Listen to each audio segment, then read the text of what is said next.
Welcome back to Cover, and this episode is Crawling Out of the Cave, where we've left ignorance behind. Now we're dealing with knowledge, which is honestly a lot more uncomfortable than people expect. Yeah, ignorance was easier. Not better, but easier. Because now we're in the sun, and the sun doesn't just show you what you want to see, it shows you everything. Even the stuff you wish you didn't notice. I'm Lisa. And I'm Erica. And today we're stepping fully into the sun. Before we jump into today's episode, let's do a quick recap of the cave, aka the part where everyone is confidently wrong. Episode 1 was basically about ignorance, but like organized ignorance. Right? We talked about how people label others as the other, based on stereotypes.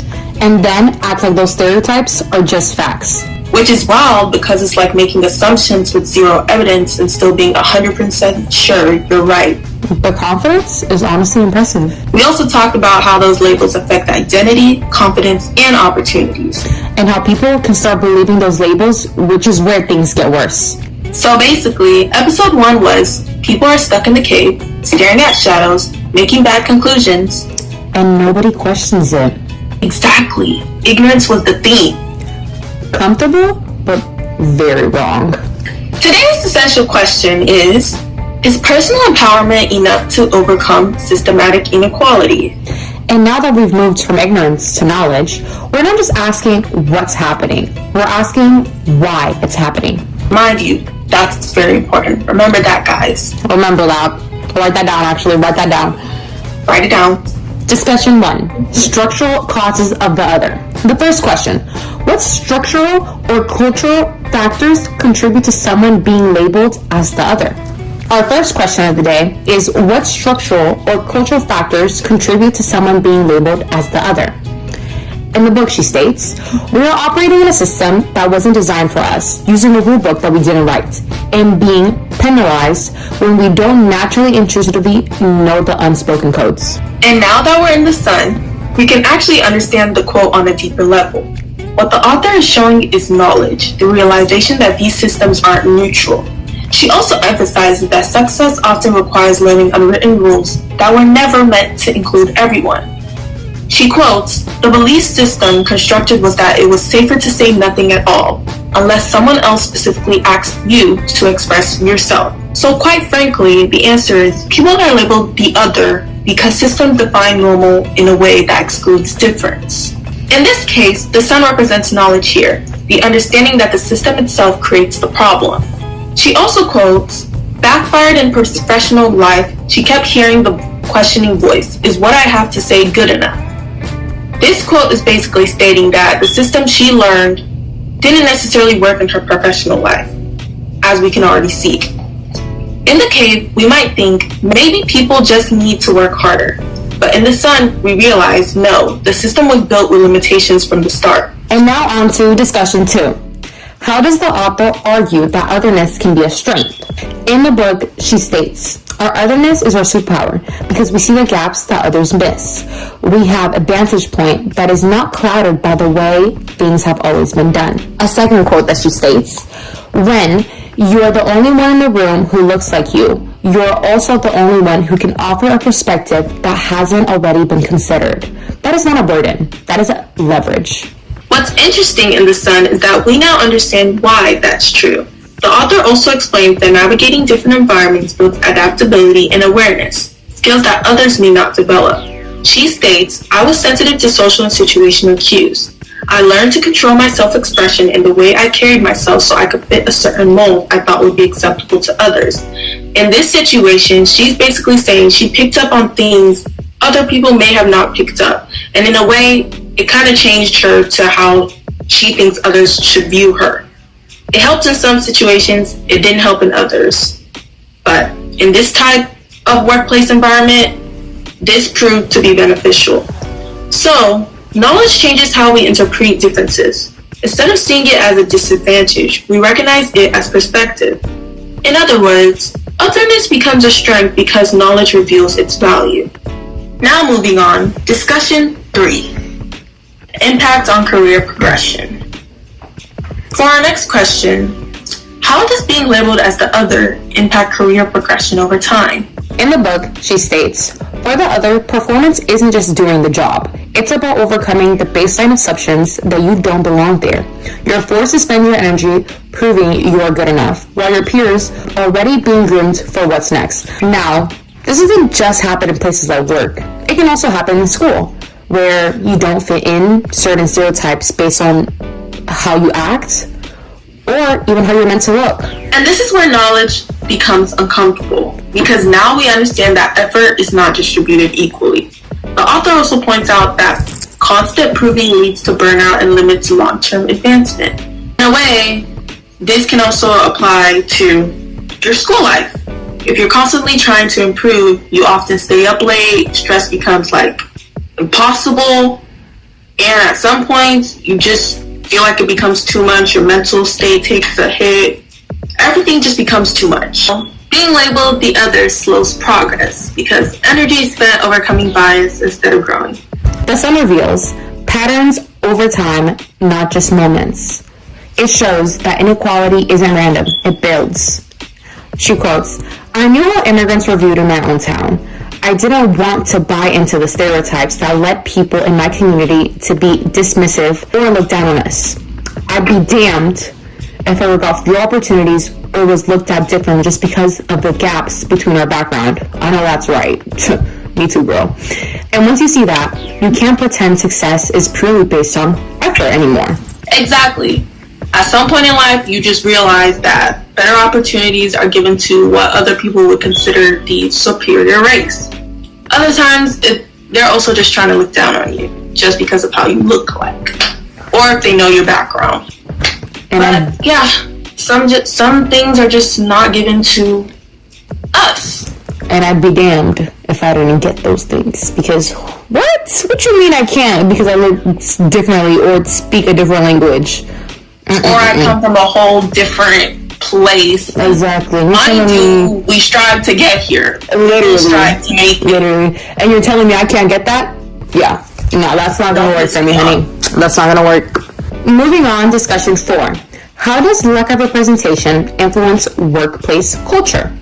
In the book, she states, where leadership is a monolith, their personal preferences, communication styles, and cultural backgrounds stop being quote-unquote traits and start being requirements. The culture becomes an echo chamber of the dominant group's values. This is a huge knowledge moment because now we understand that quote-unquote professionalism isn't neutral. It's defined by whoever holds power. As seen in the workplace, whoever is deemed as your boss or manager holds most of the power to delegate tasks. While some can abuse this, their own quote-unquote professionalism is often seen as unfair or lacking workplace etiquette.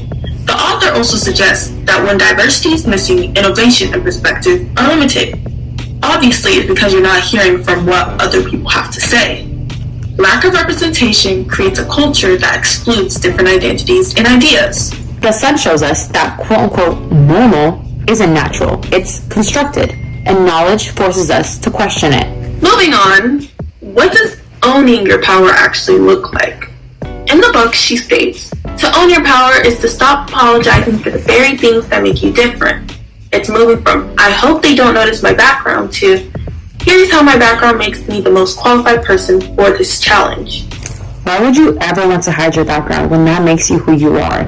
And no one should make you feel that you should be ashamed of that. Emphasis on the no one. No one. Anyways, what's different in The Sun is that this isn't just confidence, it's knowledge. The author also emphasizes that self-awareness allows people to stop seeking validation and start asserting value. Owning your power means using knowledge of your identity as a strength. In the cave, people wait for permission, or they simply just don't want to take that step. In The Sun, knowledge tells you you already belong. So go ahead, take that step, take the risk. Moving on, okay, next question. How does awareness of systemic inequality change the way individuals view their own success or failure? In the cave, it's very simple. Succeed equals you worked hard. Fails equals you didn't.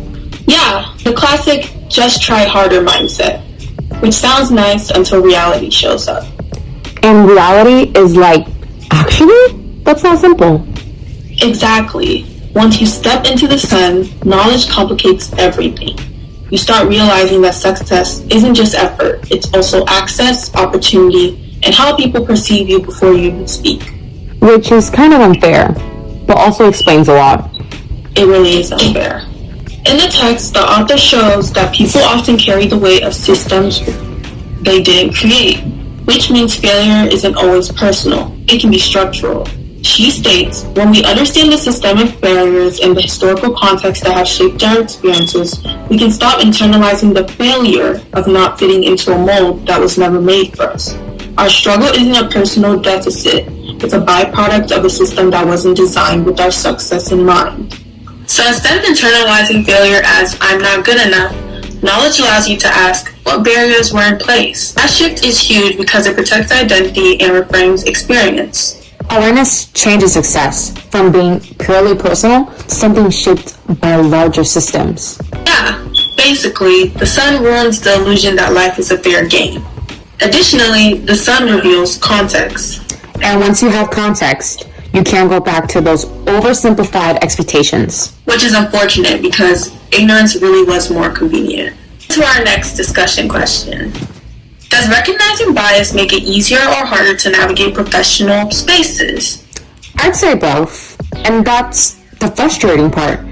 Yeah, because now you understand what's happening. But that doesn't mean it stops happening. The author highlights how constant awareness of perception forces people to think strategically about everything, how they speak, act, even exist in a space.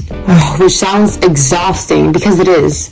She states, visibility is a double-edged sword. To be aware of the bias in the room is to be empowered with the truth, but it also requires a constant taxing performance. You're forced to be architect of your own perception, strategically managing how you show up just to move the needle an inch. So knowledge becomes a double-edged sword. It gives clarity and control, but it also increases emotional and mental effort. You're not just doing your job, you're navigating a system in real time.